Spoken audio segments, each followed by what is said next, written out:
चाहनुहुने मान्य सदस्यहरूको लागि 1 मिनेटको समय निर्धारण गरिएको छ। सर्वप्रथम मान्य सदस्य श्री ठाकुर प्रसाद गैरे।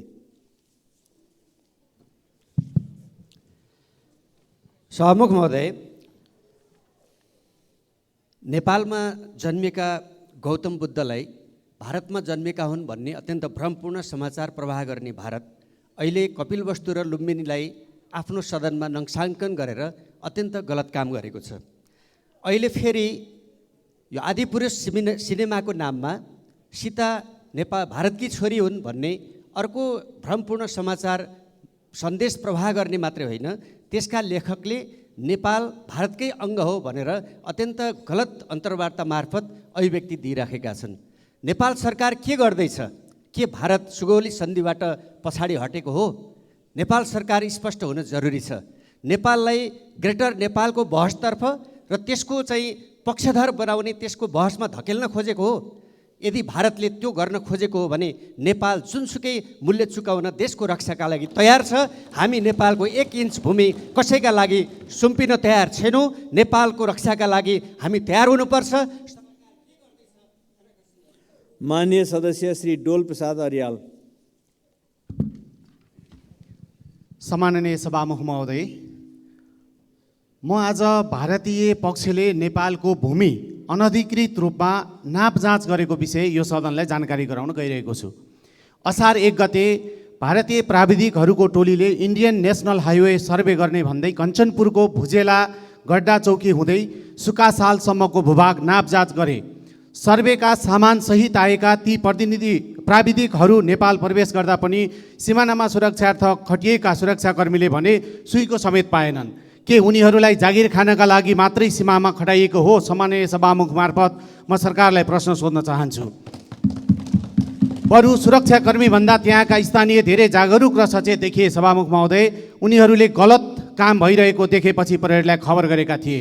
नेपाली पक्षसँग समन्वय नै नगरी एकतर्फी रूपमा धमाधम नाप जाँच गर्नुलाई सामान्य र स्वाभाविक मान्न सकिँदैन। सभामुख महोदय, त्यसैले यसको सत्य तथ्य छानबिनका लागि म सम्माननीय सभामुख मार्फत गृह मन्त्रालयको ध्यानाकर्षण गराउन चाहन्छु। धन्यवाद। माननीय सदस्य श्री तारा लामा तामाङ।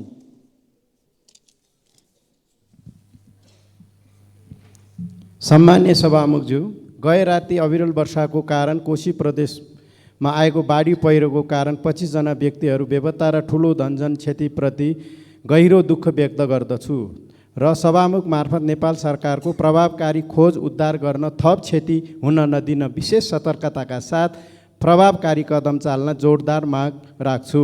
साथै देशभरका सामुदायिक विद्यालयहरूका कर्मचारीहरूको यथोचित माग बारे सरकारको नीति तथा कार्यक्रममा सम्बोधन गर्ने भने पनि अब 80-81 को बजेटले सम्बोधन नगरेकोले उहाँहरूको मागलाई तुरुन्त सम्बोधन गर्न जोडदार माग राख्छु र कञ्चनपुर जिल्लाको बेलनाडी, लालजाडी, बेलौरी पुनर्वास क्षेत्रमा अघोषित लोड सेडिङ र विद्युत आएको बेला पनि पावर डिमको कारण यस्तो तराईको गर्मी र रोपाइको बेला सो क्षेत्रको जनताहरूले ठुलो शास्ति बेहोर्नु परेकोले सो समस्यालाई छिटोभन्दा छिटो समाधानको लागि सभामुख मार्फत सम्बन्धित निकायसँग जोडदार माग राख्छु। धन्यवाद।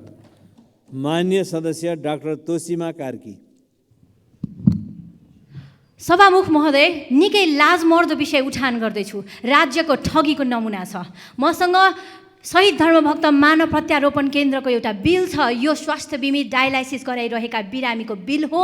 यसमा इपोफिट नामक औषधिको बिक्री मूल्य 1405 छ। यसको खाली खोल पनि मसँग छ, जसमा अधिकतम खुद्रा बिक्री मूल्य 500 भारतीय यानि नेपाली 800 रुपियाँ पर्न आउँछ।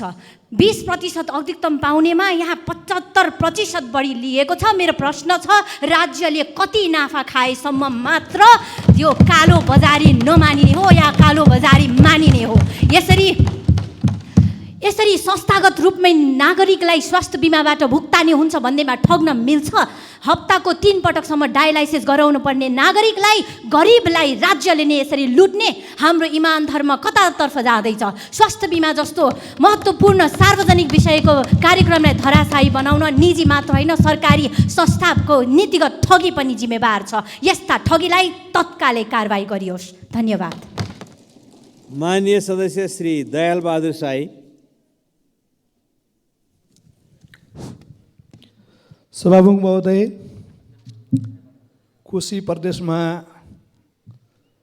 जो धनजनको क्षति भइरहेको छ, हामीले त्यस्तै प्रकृतिका सुदूरपश्चिमका विशेष गरी बाजुरामा 111 घरधुरी, तीमध्ये करिब करिब 90वटा घरधुरी दलित परिवार छन्, जो गत असोज 19 गतेदेखि 23 गतेसम्मको अविरल बाढीले गर्दा अर्काको घरमा बस्न बाध्य छन्। सङ्घको बजेटले पनि र प्रदेशको बजेटले पनि तिनीहरूलाई छोएको छैन सभामुख महोदय। त्यसैले यी 100 घरधुरीहरू घर बनाउन रौतडमा जसरी चाहिँ राज्यले एकैपटक त्यहाँको एउटा हुरी पीडितलाई जसरी उद्धार गरेको थियो, त्यो सूचीमा राख्न मैले गृह मन्त्रालयमा पनि यो सूची बुझाएको छु। त्यसपछि यो माइतीघर मण्डला सहकारी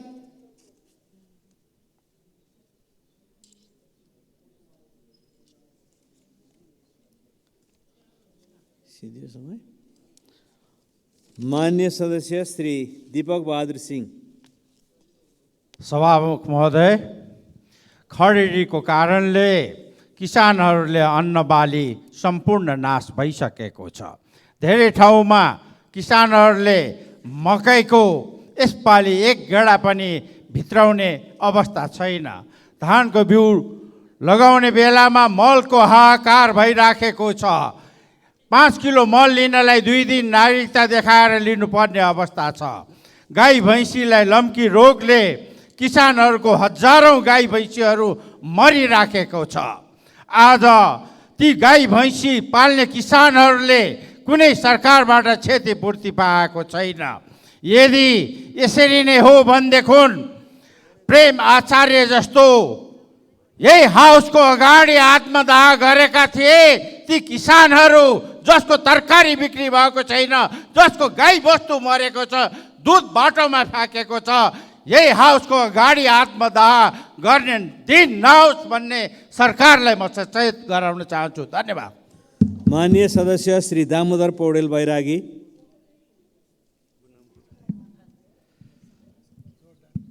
सम्मान्य सभामुख महोदय, शिक्षा ऐनको 8औं संशोधन 73ले शिक्षालाई आधारभूत र माध्यमिक तहमा छुट्याएको छ। तर यो शिक्षा सेवा आयोगले अहिले पनि 3 तह भनेर चाहिँ भनिरहेको छ। यो कुरा कहिले अन्त्य हुने हो? त्यसै गरी शिक्षा सेवा नियमावली अहिलेसम्म आएको छैन। अहिले पनि 50,000 दरबन्दी कम छ। देशभर 27,812 सामुदायिक विद्यालय छन्।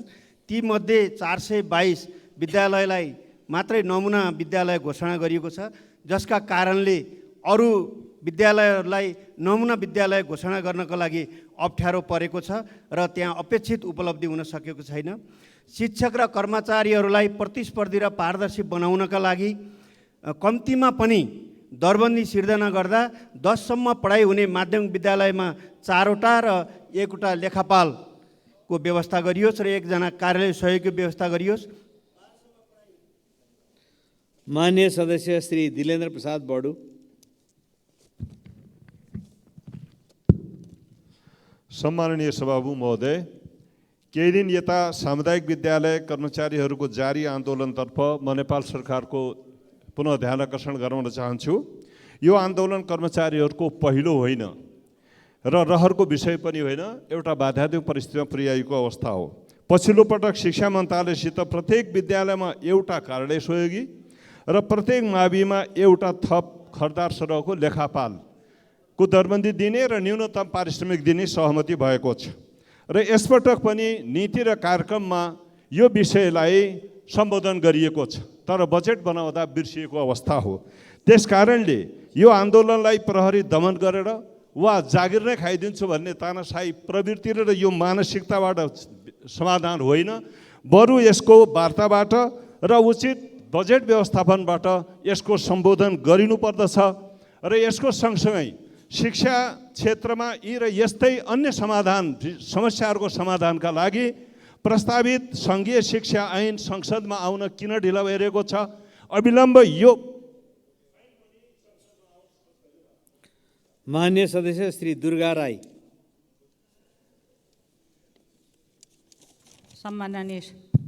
सम्माननीय सभामुखज्यू, सन् 2022 फेब्रुअरी 24बाट सुरु रुसी युक्रेन युद्ध कहिले टुङ्गिने निश्चित छैन। 15 महिना लामो युद्धमा रुसतर्फ सैनिक र युक्रेनतर्फ सैनिक तथा गैर सैनिक गरी झन्डै 60,000 बढीको निधन भइसकेको कुरा अन्तर्राष्ट्रिय समाचार संस्थाहरूले उल्लेख गरेका छन्। यसबाहेक गैर सरकारी 15,000 बढीको ज्यान गएको छ।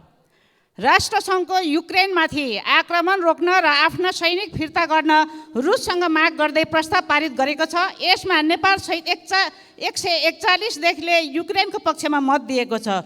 प्रसङ्ग समाचार र सामाजिक संस्थाहरूबाट नेपाली युवाहरू युक्रेनी र रुसी सेनामा भर्ती भई कार्यरत रहेको कुरा समाचारहरू आइरहेका छन्। त्यो सत्य हो भने एकातिर नेपालले युक्रेनको पक्षमा मत दिने, अर्कोतर्फ रुसी सेना नेपाली युवाहरू रुसी सेनामा भाडाको सिपाहीको रूपमा काम गरिरहेको समाचार आउनु वास्तविकता के हो? सरकारसँग माग गर्दछु हतारमा मत दिने, फेरि अहिले वास्तव।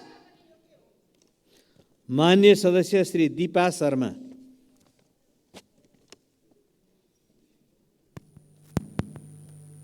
सम्माननीय सभामुख महोदय, सरकार कता निधाइरहेको छ? म सरकारलाई उठ्न जोरदार माग गर्दछु।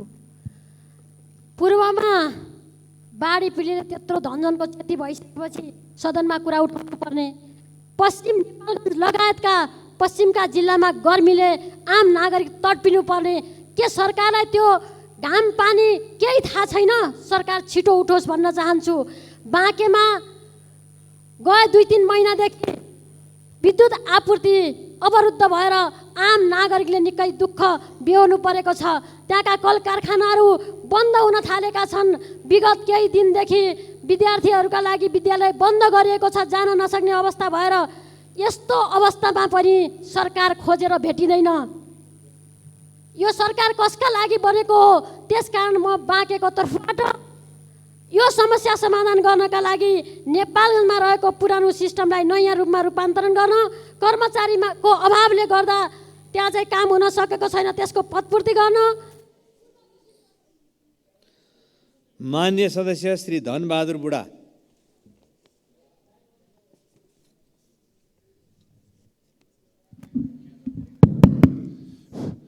सम्माननीय सभामुख महोदय, केही वर्ष अघि मात्र डोल्पा जिल्लाको सदरमुकाम दुनैसम्म केन्द्रीय सडक सञ्जालले जोडेको छ। जाजरकोटदेखि दुनै सदरमुकामसम्म करिब 118 किलोमिटर नेपाली सेनाले अहोरात्र खटेर सम्पन्न पुरा गरेको छ। तसर्थ मेरो व्यक्तिगत तर्फबाट र सम्पूर्ण डोल्पावासीको तर्फबाट नेपाली सेनालाई विशेष धन्यवाद दिन चाहन्छु। सभामुख महोदय, दुधै सदरमुकामदेखि चाइनाको मरिम्ला र क्याटो बोर्डरसम्म करिब 110 किलोमिटर रहेको छ। त्यहाँ अहिले ट्र्याक्टर र केही मोटरसाइकलहरू सञ्चालनमा आएको छ। 110 किलोमिटर मध्ये 57 किलोमिटर ओपन ट्र्याक भइसकेको छ। बाँकी 33 किलोमिटर ल्यासीक्यापदेखि सुशेल खण्ड ज्यादै कडा भएको कारणले गर्दा उक्त मान्य सदस्य श्री ध्रुवबहादुर प्रधान।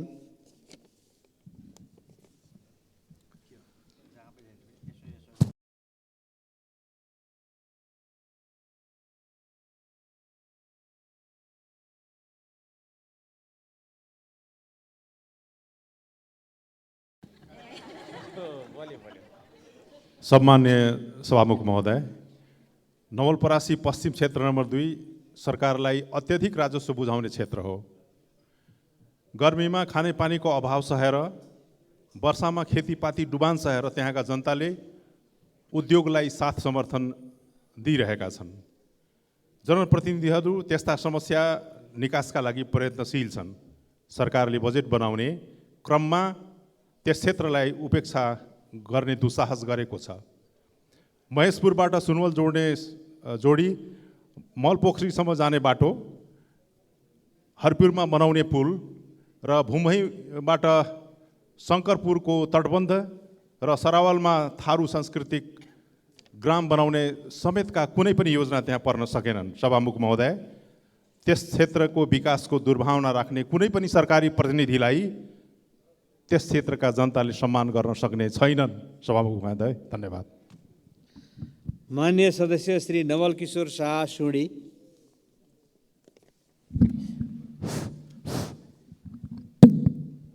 सम्मान्य सभापति महोदय, हाम्रा संसदका धेरै सदस्यज्यूहरू नागरिकताको सम्बन्धमा ध्यान आकर्षण गराइसक्नु भएको छ।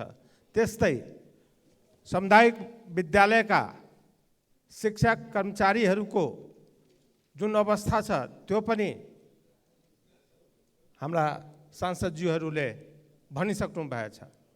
यस्ता अब आत्महत्या गर्न मानिस थालेको छ, भुखमरी भइरहेछ। काठमाडौँमा त्यो 30 जिल्लाको मान्छेहरू आएर नागरिकताको सम्बन्धमा आन्दोलन गरिरहेको छ। उसको कोही हेर्नेवाला उसको छैन।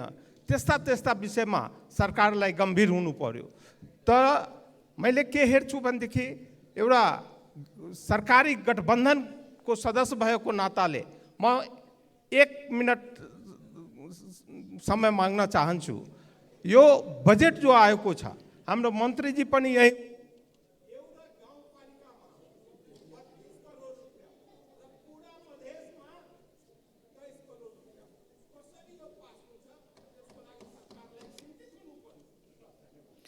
मान्य सदस्य श्री नारायण प्रसाद आचार्य।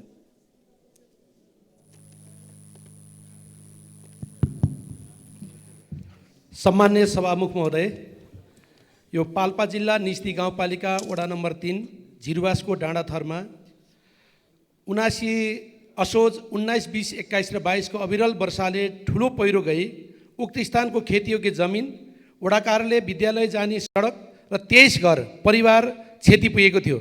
स्थानीय तह, जिल्ला प्रशासन मार्फत प्रदेश सरकार र गृह मन्त्रालयमा भूगर्भविदको प्रतिवेदनसहित पेश भएको उक्त प्रतिवेदन उक्त स्थानबाट बस्ती स्थानान्तरण गर्नुपर्ने, तत्काल व्यवस्थापन गर्ने, राहत उपलब्ध गराउनु पर्ने भन्ने विषय पटक पटक ध्यानाकर्षण भएको छ, तर पनि कार्यान्वयन भएको छैन। सभामुख मार्फत नेपाल सरकारको ध्यानाकर्षण गराउन चाहन्छु।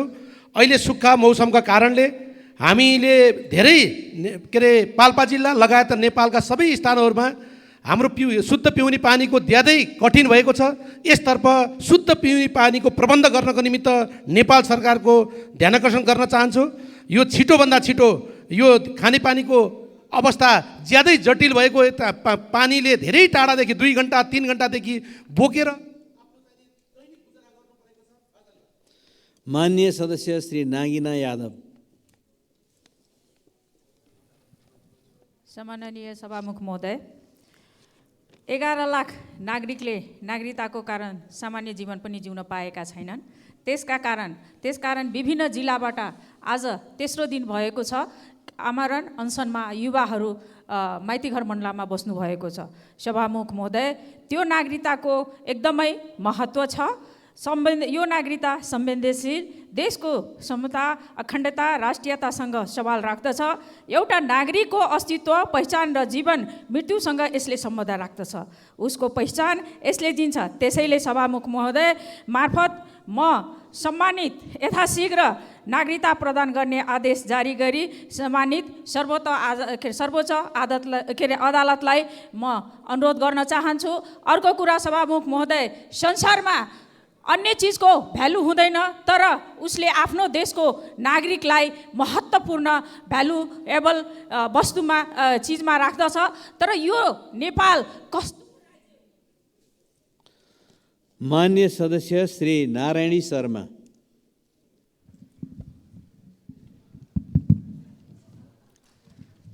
सम्माननीय सभामुख महोदय, काठमाडौँ महानगरपालिकाले असार 1 गतेदेखि उपत्यका बाहिर जाने नयाँ बस पार्कबाट मात्रै यात्रु चढाउने र ओह्राल्ने निर्णय कार्यान्वयनमा ल्याएको छ।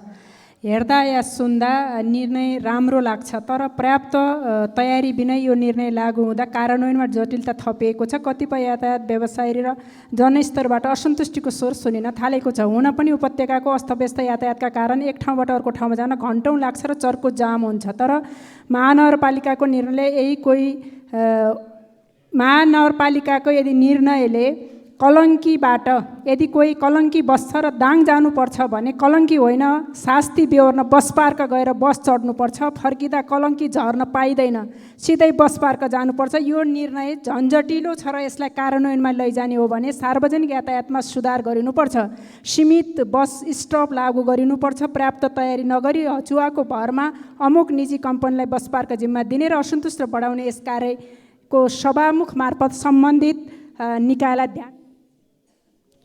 मान्य सदस्य श्री निशा डाँगी। सम्माननीय सभामुख महोदय, जातीय विभेदमा पिल्चिएका नागरिकहरूका लागि नागरिकतामा थर परिवर्तन गर्ने प्रावधान सरकारले ल्यायो र धेरै नागरिकहरूले आफ्नो थर समेत परिवर्तन गर्नुभयो। परिवर्तित थरको नागरिकता बोकेर शैक्षिक प्रमाणपत्रमा थर सच्याउन परीक्षा नियन्त्रण कार्यालय सानो ठिमीमा पुग्दा उनीहरूको प्रमाणपत्रमा थर सच्चिँदैन। नागरिकतामा थर सच्चिने तर प्रमाणपत्रमा थर नसच्चिने, यो कस्तो प्रकारको नियम हो सभामुख महोदय? सानो टिभीमा दैनिक आफ्नो प्रमाणपत्रमा थर लगायतको त्रुटि सच्याउनेको लामो लाइन लागिरहेको हुन्छ। सम्बन्ध विच्छेदपछि महिलाहरूले जन्मघरतर्फको थर राखेर नागरिकता लिन पाउँछिन्, तर सभामुख महोदय शैक्षिक प्रमाणपत्रमा श्रीमानको थर हटाउन मिल्दैन किन? त्यस्तै सडक बालबालिका, बाल सुधार गृहमा हुर्किएका बालबालिका र ट्रान्सजेन्डरहरूको पनि नाम थर परिवर्तन हुन सकिरहेको छैन। नाम, उमेर र जात सच्याउने नियम 2017 संशोधन नहुँदा यस्ता कैयौँ नागरिकहरू पीडित भइरहेका छन्। त्यसैले सभामुख मार्फत अविलम्ब यो समस्याको समाधानका लागि गृह र शिक्षा मन्त्रालयको ध्यानाकर्षण गराउन चाहन्छु। धन्यवाद। मान्य सदस्य श्री पुष्पबहादुर शाह।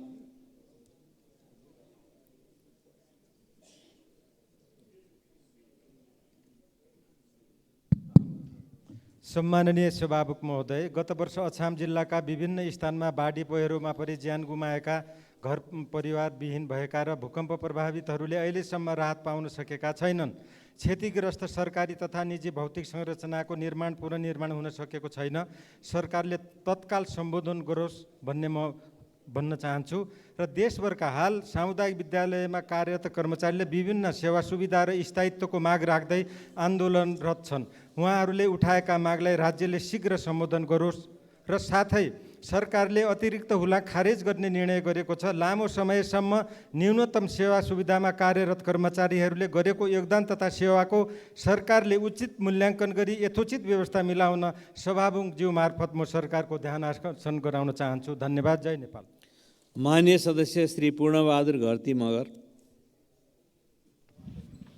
सम्मान्य सभामुख महोदय, प्रत्येक वर्ष जेठ र असार महिनामा छिमेकी जिल्ला डोल्पा र रुकुम पूर्वको सीमा क्षेत्रमा ठुलो मानव उपस्थिति हुन्छ, बाक्लो उपस्थिति हुन्छ।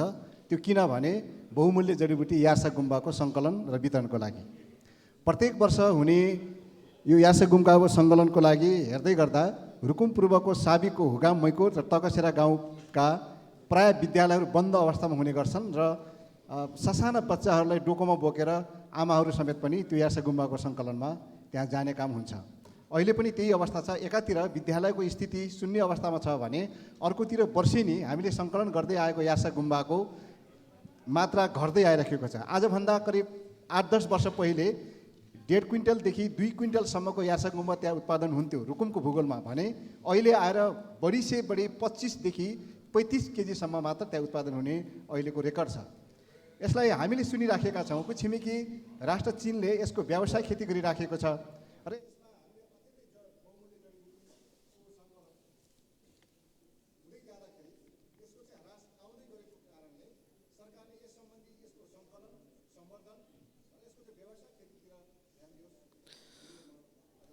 मान्य सदस्य श्री प्रतिमा गौतम।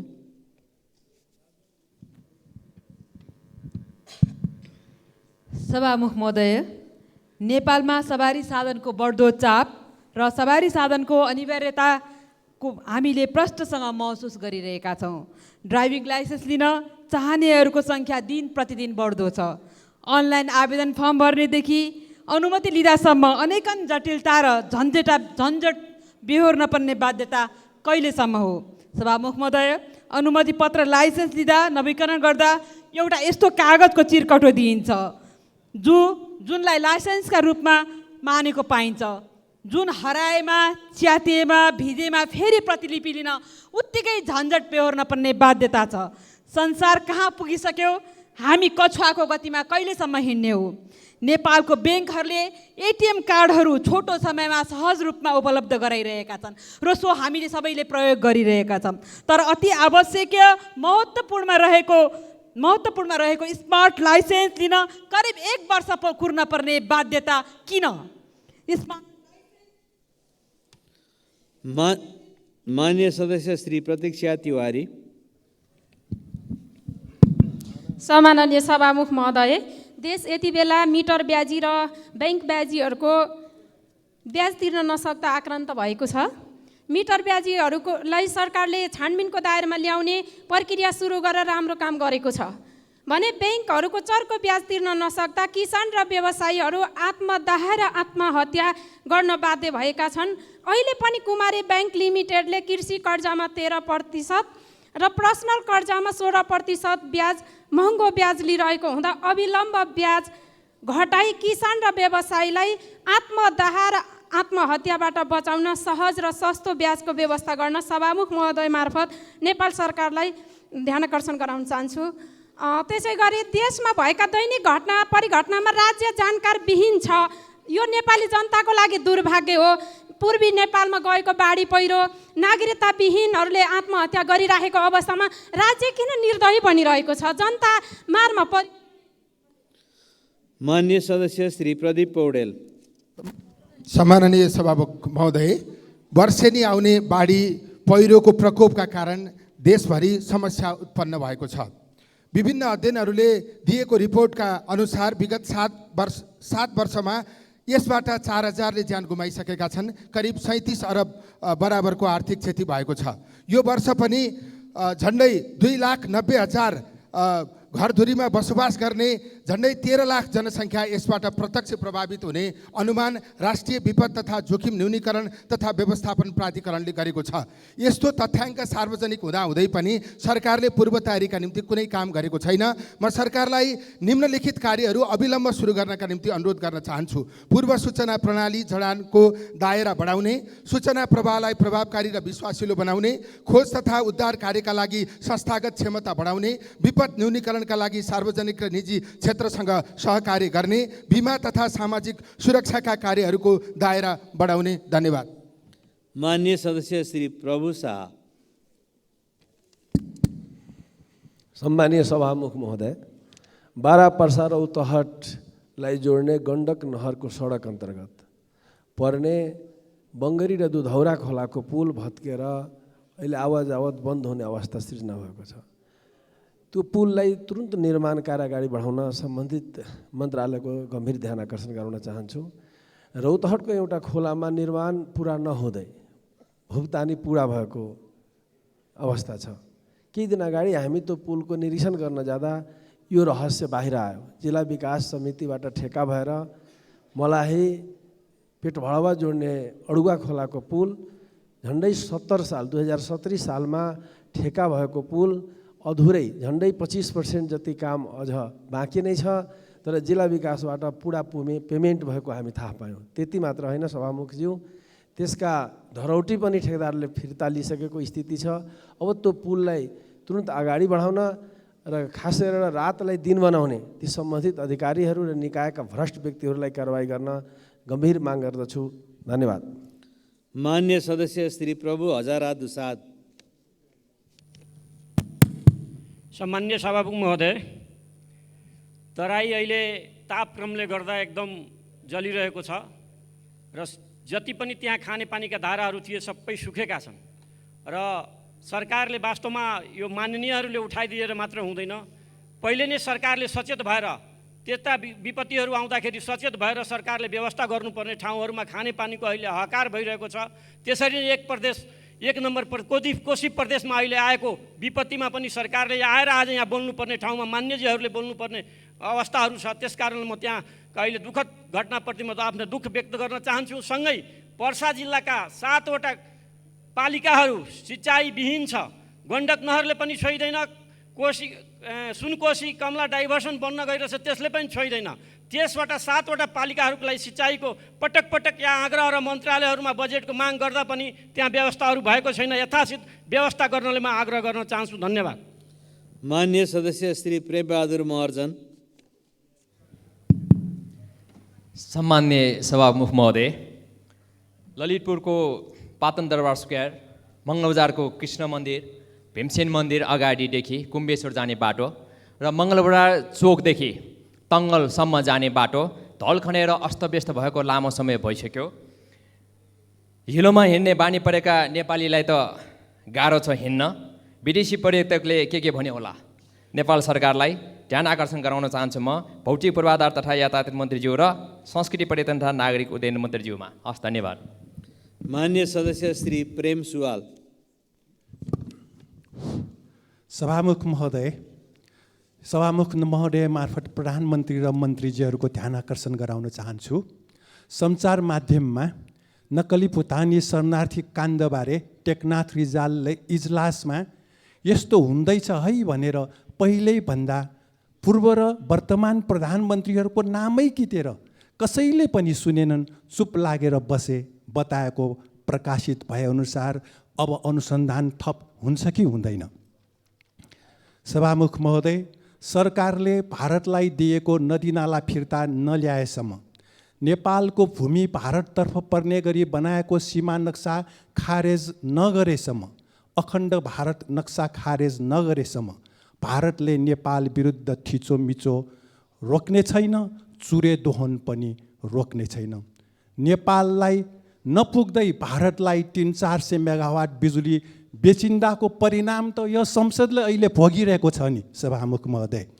र अमेरिकाले युक्रेनमा सेना र हतियार तैनाथ गरेसम्म रुस युक्रेन तनाव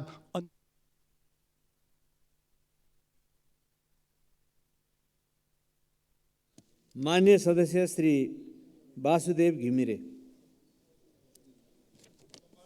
महोदय, सम्मान्य सभामुख महोदय, नागरिकता समस्या समाधान गर्न सम्मान्य प्रधानमन्त्रीज्यू आफैले निर्धारण गरेको 6 महिने म्याद गुज्रेको छ।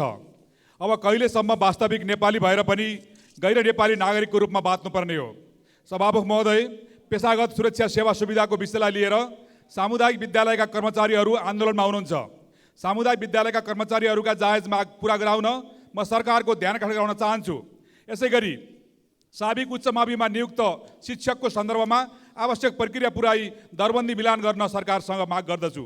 साथै स्वास्थ्य मन्त्रालयबाट भएको लापरवाहीको कारणले दरबन्दी मिलान गरी कर्मचारी खटाउन नसक्दा 252वटा नगरपालिकाका करिब 10,000 स्वास्थ्य कर्मीहरूमध्ये कतिपयले 6 महिनासम्मको तलब सुविधा नपाएकोले तत्काल उक्त समस्या समाधान गरी तलब सुविधा उपलब्ध गराउन सभामुखज्यू मार्फत सरकारको ध्यान आकर्षण गराउन चाहन्छु। धन्यवाद। माननीय सदस्य श्री बिन्दवासिनी कंसाकार। सम्माननीय सभामुख महोदय, तेजाब आक्रमणका पीडित नागरिकहरूको निःशुल्क उपचारको लागि सरकारले 4वटा अस्पताल तोकेको छ। टिचिङ, वीर, कीर्तिपुर र पाटन अस्पताल। सुषमा कोइराला जलन अस्पताललाई पनि यो सूचीमा समावेश गरियोस्। साथै तेजाब आक्रमण जस्तो जघन्य अपराध विरुद्धको बिल पुनः यो सदनमा पेश गरेर पास गरियोस् भनी माग गर्न चाहन्छु। ग्यासबाट हुने जलन पनि बढेको छ। ग्यास विक्रेताबाट सर्वसाधारणले ग्यास सिलिन्डर खरिद गर्दा भ्याट बिल दिनुपर्ने हो, तर यो भएको छैन।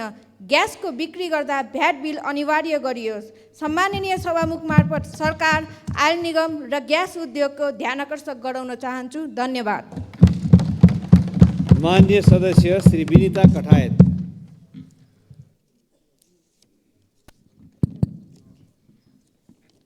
सम्माननीय सभामुख महोदय, मलाई हिजो जुम्लाबाट मद्दत माग्दै फोन आयो। डायलासिसको लागि 8 महिना कुर्ने समय। म सोध्न चाहन्छु सभामुख मार्फत प्रधानमन्त्रीज्यूलाई किन स्वास्थ्यमा डाक्टर र स्वास्थ्य कर्मीहरूको दरबन्दी बढाएको छैन अघिल्लो वर्ष र यो वर्ष पनि? के तपाईँहरू आफूलाई अथवा आफ्नो परिवारलाई भन्नुहुन्छ कुरो 8 महिना डायलिसिसको लागि भनेर? म मेरो जुम्लाको ती 21 वर्षे बहिनीलाई के जवाफ दिउँ? मैले सबैको ध्यान आकर्षण गर्न चाहन्छु। विकराल छ स्वास्थ्यको अवस्था। चालु खर्चको नराम्रो भनेर भाष्य निर्माण गरिएको छ। डाक्टरहरूको दरबन्दी पनि त्यसैमा पर्छ। के यो नचाहिने फजुल खर्च हो? यसको जवाब दिनुपर्ने हुन्छ अर्थमन्त्रीज्यूले। धन्यवाद। मान्य सदस्यहरू, शून्य समयमा बोल्ने क्रम यही समाप्त हुन्छ।